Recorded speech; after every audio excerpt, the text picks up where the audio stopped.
Here we go. Second part of Feel Good About Standing, the glutes. Now what we're going to talk about is external rotation of the hip.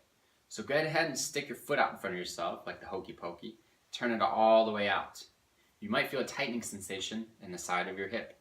That's the glutes. And what it does is it acts on our pelvis and our femur, that big long upper bone of your leg. When it shortens, we create what we call external rotation at the hip.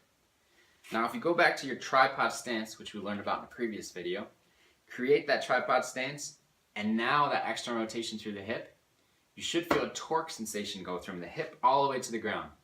You can also see that my knee turns outward.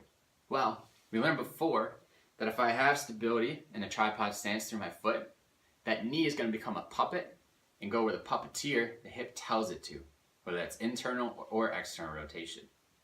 Try the same thing with the other side. Externally rotate after you get that tripod stance through the hip. Feel the torque on that side. Now let's put them both together.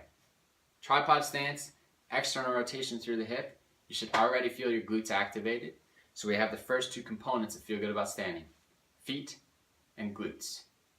The next video we'll talk about the anterior core.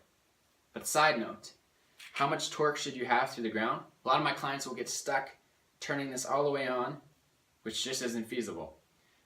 Go ahead, tripod stance, just enough so that when you rock side to side, you feel a little bit more stable.